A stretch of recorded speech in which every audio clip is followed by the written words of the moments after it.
इनका इनकी राज्य सरकार का जो आचरण रहा है वो इतना हास्यप्रद रहा है, और जो तर्क ये सामने रख रहे हैं वो कुतर्क हैं। इसमें दो ही प्रश्न है, क्या उस महिला के साथ यौन उत्पीड़न हुआ था या नहीं हुआ था, रेप हुआ था या नहीं हुआ था, एक ये तथ्य है। दूसरा, क्या उसका धर्म परिवर्तन हुआ था या नहीं हुआ था। इसमें दो ही चीजें हैं।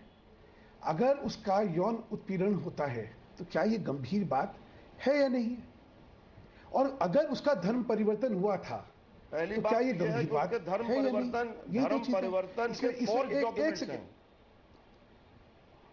मधुकर जी ही आपकी बात का जवाब दे रहे हैं सुधांशु जी, मैं नहीं बोल रहा हूं। मधुकर जी आप क्या बोल रहे थे, आप बोल दीजिए, फिर सुधांशु जी का जवाब भी सुन लेते हैं। मधुकर जी पहले मैं बोल दूं, सुधांशु जी जवाब दीजिएगा, मधुकर जी को जाना उनकी बात सुन लेते हैं। धर्म परिवर्तन का झूठा आरोप लगाया जा रहा है, से परे है। सारे डॉक्यूमेंट्स फोर्ज्ड हैं, फोर्जरी करने वाले लोगों को गिरफ्तार कर लिया गया है। तो धर्म परिवर्तन नहीं हुआ या हुआ? एक चीज बतलाइए, सुनिए ना, सुनिए, धर्म परिवर्तन मैं आपसे कह रहा है उसका, ये भाजपा ने तो नहीं कहा ना, जिन लोगों ने फोर्जरी की है, ये उस महिला ने अब सुधांशु जी आप बोलिए। ये बात उस महिला ने खुद ने कही। सुनिए, उस महिला ने ये खुद ने कही, उसके साथ यौन शोषण हुआ ये महिला ने कहा। ये भाजपा इसमें कहां से आ गई?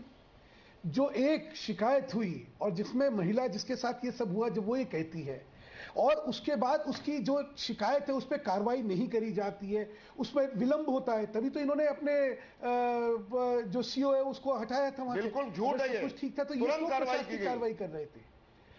सुनिए, अच्छा मैं खत्म तो कर लूं मधुकर जी, एक बार आपने पहले आप बोल लीजिए, फिर मैं बोल लेता हूं। अगर सभ्यता के साथ हम लोग चर्चा करेंगे तो शायद अच्छा रहेगा। बीच में टीका टिप्पणी करना और एक दूसरे पे बोलना, ये थोड़ी आपको शोभा। लेकिन एक बात तो सुधांशु जी, मधुकर जी, मैं आप दोनों से बोलता हूं, ये गंभीर आरोप। सुधांशु जी आप चाहेंगे सीबीआई जांच हो? सुधांशु जी हाँ या ना जवाब दीजिएगा। सीबीआई जांच की बीजेपी डिमांड करती है? बिल्कुल। हमारा एक ही वो है, तथ्य जो है उसकी सत्यता सामने आए, और जिन्होंने ये घिनौने अपराध करे हैं ठीक है उनके खिलाफ। पर आप शायद सीबीआई तीसरी बात जो सबसे और बहुत महत्वपूर्ण इसलिए कर रहे हैं कि ये लगातार जो है यहां पे जिस निर्लज्जता से मधुकर जी इतने बड़े हादसे को गोलमोल करने की कोशिश कर रहे हैं, मुझे बहुत दुख हुआ। मैं अब इन्हीं के बयान के कुछ तथ्य आपको समझाता हूं। आपने खुद ने दिखाया, रामगोपाल जी क्या कह रहे हैं, this incident is the creation of the media. Madhukar ji पहले अभी आपके सामने ही कह रहे थे कि कुछ नहीं हुआ, फर्जी कंप्लेंट लिखवाई गई और ये हुआ, और अभी आखिर में क्या बोल रहे हैं कि जिन्होंने जबरन धर्म परिवर्तन करवाया उन्हें गिरफ्तार कर लिया गया। या तो धर्म परिवर्तन हुआ है या नहीं हुआ है, उस महिला के साथ यौन शोषण हुआ है या नहीं हुआ है, दो चीजें अलग अलग नहीं हो सकती हैं। किसने फर्जी लिखवाई, हमें क्या लेना है, हमें यह है कि ये दो तथ्य जो हैं ये है नहीं है। आप किस तरह से दबाव लाके किस तरह से ये चीजें कर रहे हैं, सबको उस चीज का पता है। जो सबसे बड़ा मुख्य अभियोगी है इसका, वो आज तक नहीं पकड़ा गया है और पकड़ा भी नहीं जाएगा। क्यों आप इनका, अच्छा मैं सब लोग कह रहे थे कि भाई राजनीति हो रही है, किसी एक महिला के साथ यौन शोषण हो तो उसके खिलाफ आवाज उठाना राजनीति है क्या? उठानी चाहिए, नहीं उठानी चाहिए। और दूसरी बात कहता हूं, अगर किसी महिला का जबरन धर्म परिवर्तन हो, चाहे वो कोई धर्म की हो, बिल्कुल उसके बारे में आवाज उठाना ये राजनीति है क्या? मधुकर जेटली जी जवाब दीजिए। अगर आप कहते हैं कि सुधांशु जी ने पॉइंट बाय पॉइंट आपके बयानों पर सवाल खड़े किए, आवाज नहीं उठनी चाहिए, तो कोई बात नहीं, मैं मानता हूं। मधुकर जेटली जवाब दीजिए। देखिए ऐसा है, पहली बात तो यह है कि मैं आपको ये बता दूं, सुधांशु जी को सारे तथ्यों की पूरी जानकारी मुझे लगता नहीं है कि है। लड़की ने 4 नाम एफआईआर में लिखवाए थे, 3 नामों को 4 घंटे में गिरफ्तार कर लिया गया। लड़की ने जो बातें बताई थी उस पर सरकार ने, पुलिस ने विदाउट डिले एक्शन लिया है। जहां तक आप मेरे बारे में ये कह रहे हैं कि जबरन मेरे बारे में मेरा स्टेटमेंट दोबारा चला के दिखाइए अपने चैनल पे। अगर मैंने आपसे एक बार भी ये कहा हो कि जबरन धर्म परिवर्तन कराया गया, मैंने आपसे ये कहा कि वो फ्रॉडुलेंटली मेरी बातों को सुधांशु जी, अभी आपने कहा कि गिरफ्तार करें, भारतीय जनता पार्टी, अभी आपने कहा लोगों को जानता हूं, आप या तो बोलते समय सोचते नहीं है। हमने कहा कि मधुकर जी आप बोलते समय जांच में वो तथ्य सामने आए हैं सुमित जी दिखा दीजिए। इन्होंने खुद ने कहा कि जिन्होंने जबरन करवाया उनको गिरफ्तार कर लिया गया है। अभी आप ये अपनी रील दोबारा चला दीजिए, इन्होंने खुद ने कहा और ये मुकर रहे हैं उस बयान से। अरे कमाल है भाई। मैं ये कह रहा हूं कि जिन्होंने फ्रॉडुलेंटली कराने का प्रयास किया उन लोगों को सरकार ने गिरफ्तार कर लिया है। तो गिरफ्तार, और लड़की ने तो आज तक सीबीआई की मांग नहीं करी है। उसके पिताजी ने 2 बार एफआईआर लिखाई है, 2 बार जिन्होंने जबरन करा वो हो गए। अब अच्छा मधुकर जी एक बात, मैं शोभा जो कुछ बोलना चाह रही, मधुकर जी एक बात बताइए, भैया लड़की का जो धर्म परिवर्तन हुआ ये बात तो ठीक है, मानेंगे इस बात को?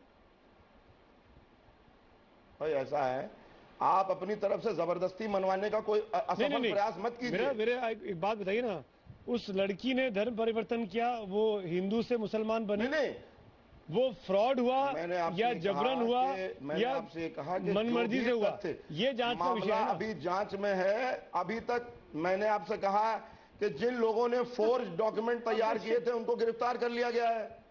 इसका मतलब आप ये कह रहे हैं कि वो डॉक्यूमेंट फोर्ज है, इसका मतलब उस लड़की का धर्म परिवर्तन नहीं हुआ। किसी का धर्म परिवर्तन नहीं हुआ, किसी का फोर्जरी में धर्म परिवर्तन होता है क्या? हंसी दिखाती है। नहीं, आप ये बताइए कि किसी का फोर्जरी में धर्म परिवर्तन होता है? दिखाती है कि आप लोगों को, आप लोग जिस राजनीतिक दल के लोगों से मेरी बात करा रहे हैं उनको तो झूठ का प्रचार करने का भारत रत्न मिलना चाहिए।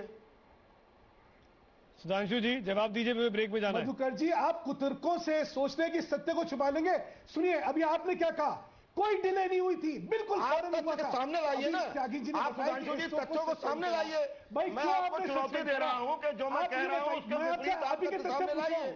आप तथ्य सामने लाइए। आप ही के सत्य पूछ रहा हूं मैं तो आपके तथ्य आपको बता रहा हूं ना। आपने कहा कोई देरी नहीं हुई थी, भाई फिर एसओ को क्यों सस्पेंड करा ये बता दो। अभी त्यागी जी ने आपके सामने कहा कि वहां के एसओ को सस्पेंड करा। मैं ये पूछ रहा हूं कि जांच में पुलिस की गैप कहां है जो आप लोग झूठी डिमांड कर रहे हैं? अरे भाई अब जब कुछ नहीं हुआ था तो आपने सस्पेंड क्यों करा? बिल्कुल डिले नहीं हुई है। आप लोगों को सिर्फ डिले जब दूसरे दल राजनीतिक दल सरकार में होते हैं तब नजर आती है। मुझे अभी शोभा जी की बात मतलब जो तर्क और जो बयान है, अच्छा हुआ आपने इनका जो बयान है उसका विश्लेषण कर दिया कि तथ्य क्या हैं, कहां की बात कहां करनी है। आज मेरठ के अंदर जो हुआ है सारा कुछ, उससे सांप्रदायिक माहौल खराब हुआ है। इस माहौल को खराब करने से रोका जाने के लिए अगर कोई उठाए आवाज और कहे कि साहब इस तरह की चीजें रोके, नहीं तो अभी यूपी के अंदर 225 से ऊपर सांप्रदायिक झगड़ा करवा चुके हैं ये लोग। उसका कारण है इनकी राजनीति में तुष्टीकरण की राजनीति, चाहे धर्म की हो चाहे जात की हो। ये जो इन्होंने राजनीति करके प्रशासन को सारा दूषित कर दिया है। प्रशासन जो चलता है वो न्याय पे चलता है, न्याय संगत होता है। वहां पे न्याय एक अकेला शब्द होता है, वहां इन्होंने न्याय की जगह वहां पे जाति और धर्म इसको शब्द को डाल रखा है। और इस वजह से इतने इस समय यूपी के अंदर अराजकता फैली हुई है और सांप्रदायिक तनाव है। उस बात को अगर सामने रखा जाए, उजागर करा जाए और कहा जाए कि इसको रोकिए, तो हम लोग सांप्रदायिक हो जाते हैं। मधुकर जेटली ये मानसिकता, मधुकर जेटली आप सुन रहे हैं सुधांशु मित्तल की बातों को। एक चीज मैं कुछ तथ्य फिर कह दूं, ये बहुत ही एक विकृत मानसिकता का प्रतिबिंब दिखता है मुझे तो। और मैं एक चीज कहना चाहता हूं, आप जब बयान देते कुछ संवेदनशीलता रखिए।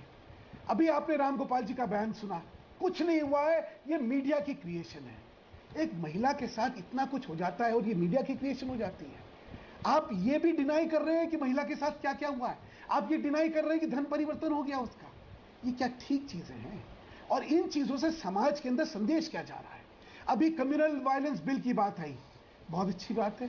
काश एंटी कन्वर्जन एक्ट की बात कर देते। अभी शोभा ओझा जी कह रही थी कि हम तो सिर्फ न्याय दिलवाना चाहते हैं उस महिला को, और भाजपा राजनीति कर रही है।